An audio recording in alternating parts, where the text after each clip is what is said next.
Despite its revolutionary potential, the global rollout of full self-driving is slow, and public opinion remains skeptical. Why isn't this advanced technology more widely accepted or better received? A critical part of the answer lies in an obscure yet fundamentally important technical standard, SAEJ 3016. This standard provides essential context for the technical and AI challenges involved. However, the bigger picture extends beyond engineering. It is deeply intertwined with politics. Extensive lobbying and the influence of special interest groups in regions like the US and EU have shaped the rules, creating a difficult regulatory environment. This political influence directly ties the impact of the technical standard to real-world policy.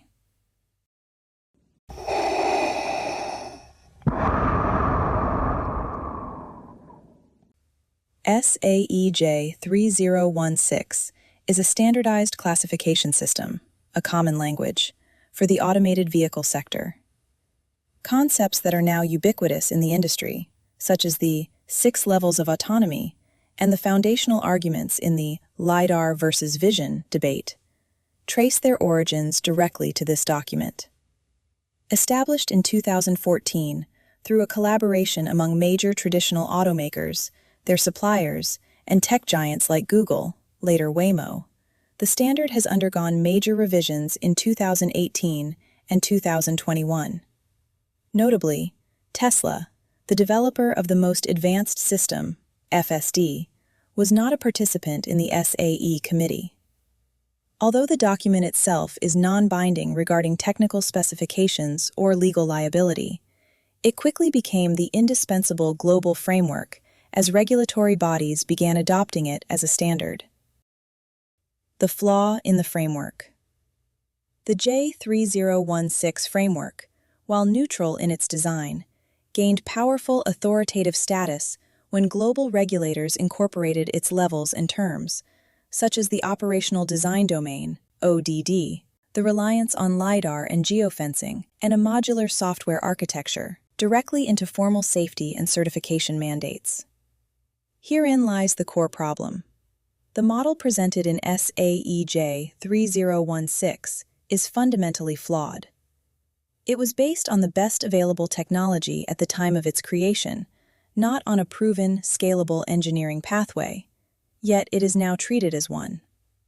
This framework proposes a system that requires breakthroughs in AI and hardware that may take a decade or more, all at a cost that makes mass adoption practically impossible. This status quo, however, perfectly serves the interests of those who benefit from maintaining business as usual. Tesla's counter-approach and the subsequent conflict. Tesla was the one company to recognize this limitation from the outset. They pioneered a practical, affordable solution designed to function universally in the real world, rather than being restricted to limited geofenced zones.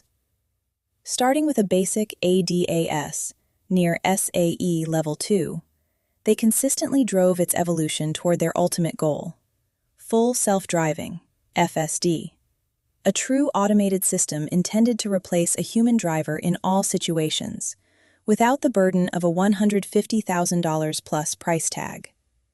This innovative vision was immediately met with fierce opposition from the legacy industry. This resistance was channeled through political and regulatory means, peaking during the Biden administration, and continues to influence media coverage and public perception. The coordinated campaign against Tesla's FSD. Political motive, regulatory tactics, and public narrative. 1. The political foundation, the incumbent preference. A recurring pattern emerges when a political party aligns itself with established, unionized industrial incumbents. The UAW elected me.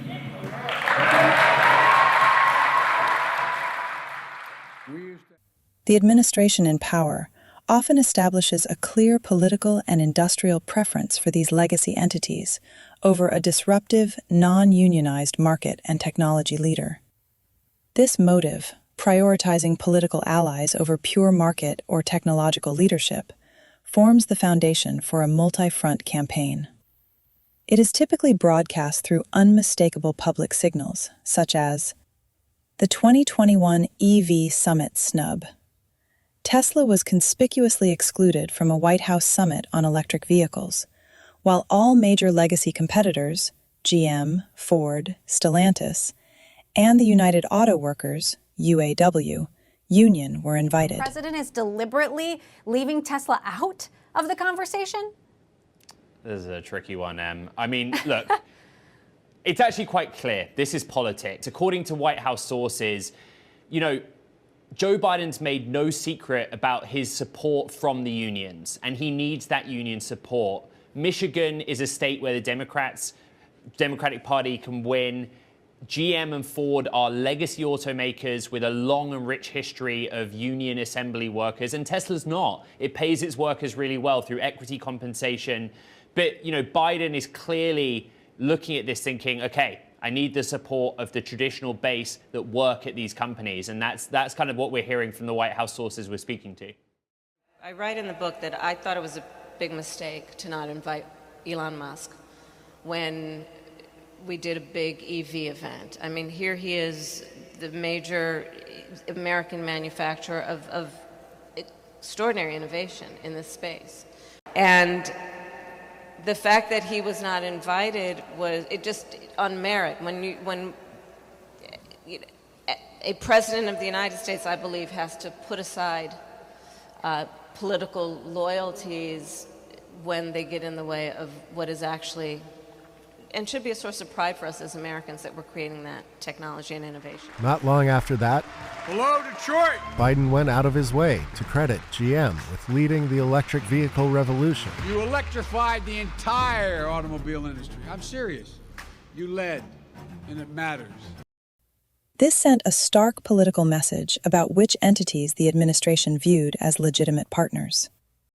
President Biden's direct praise of GM CEO, Mary Barra, for industry leadership explicitly ignored Tesla's foundational and dominant role in electrification, reinforcing a narrative that prioritizes the established, unionized industrial base.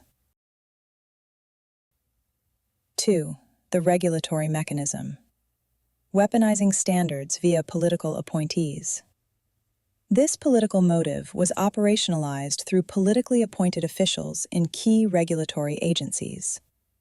Their primary tool has been the strategic use of the SAE J3016 Levels of Automation framework, a standard created by the legacy auto industry, to systematically disadvantage Tesla. Officials like former NHTSA advisor Missy Cummings and NTSB chair Jennifer Homendy, both Biden appointees, have consistently leveraged J3016 to categorically label Tesla's FSD as a misleading Level 2 system. This rhetorical move does more than classify, it disqualifies. By insisting on this narrow classification, regulators and their allies can dismiss Tesla's vision-based pathway to autonomy as technically unserious and rhetorically box out its advancements from the official conversation about true self-driving, Level 3+, creating a significant regulatory and perception roadblock. 3. The public narrative, selectively framing safety to amplify risk. With the technology rhetorically sidelined by J3016, the campaign shifts to shaping public perception of safety through a biased investigatory and communications strategy. The goal is to create a damaging impression of risk that lacks crucial context. Headline-driven investigations. The NHTSA routinely publicizes probes into Tesla crashes involving driver assist features, often opened without clear justification. Media coverage then frequently conflates a crash involving a Tesla with a crash caused by Tesla automation, generating damaging headlines. Systematic omission of context. Crucially, the NHTSA does not provide a public, comparative database of crash rates across all manufacturers' driver assistance systems. This allows Tesla, which has the largest active fleet and the highest utilization rate of such technology, to be judged solely on its raw incident numbers, stripped of the context of its billions of miles driven.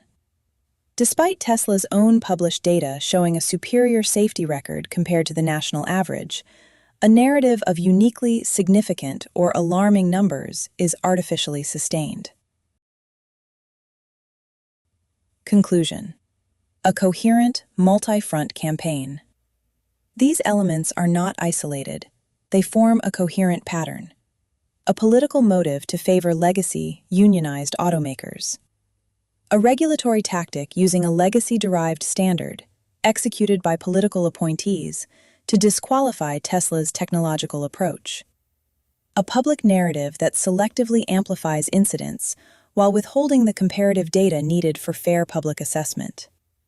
Together, this three-pronged campaign handicaps Tesla simultaneously in the competitive technological landscape, the regulatory arena, and the court of public opinion, slowing its advancement on all fronts. In an ideal world, our government and regulators would serve the public's interest. Unfortunately, that is not the reality. This leads to a critical question for us all to ponder. Given the immense potential benefits of an autonomous driving system like FSD, and assuming user safety and societal benefit are the sole objectives of government agencies and regulators, how should such a system be evaluated, approved, and governed for deployment? Here is my thought on this question. A functional framework should establish a universal, performance-based safety benchmark, a driver's test, for AIs. This test would measure real-world outcomes, disengagement rates, collision avoidance, and adherence to traffic laws across a standardized set of challenging scenarios. Think about how we license human drivers. We certify them based on demonstrated competency, not their anatomy or learning method. The DMV doesn't require 20/5 vision, LiDAR. It doesn't demand you have every road memorized from a photographic atlas, HD maps/geofencing. It certainly doesn't need a neuroscientist to map your brain's decision-making pathways, explainable AI/modular architecture, before issuing a license. You prove you can operate a vehicle safely by passing a standardized performance test. Yet for autonomous vehicles, the emerging regulatory framework, scaffolded onto the SAEJ 3016 taxonomy, does the exact opposite. It attempts to mandate the anatomy, specific sensors like LiDAR, the learning method, pre-mapping and geofencing, and the mental architecture, modular, explainable software, as prerequisites. This creates a profound and illogical double standard.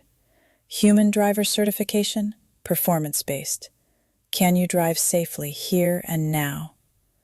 Current AI driver certification, design-based. Is your system built the way we, influenced by incumbent industry practices, have decided it should be built?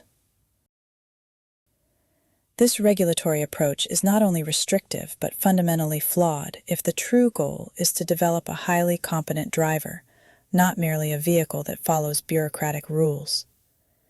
It mistakenly prioritizes adherence to a technical plan over actual real-world capability and success. Tesla's full self-driving system, FSD, is being criticized, not based on the rigorous billion-mile road test it successfully undergoes daily, but because it refuses to comply with an outdated, pre-approved training manual. A manual that the most advanced student in the class has clearly surpassed.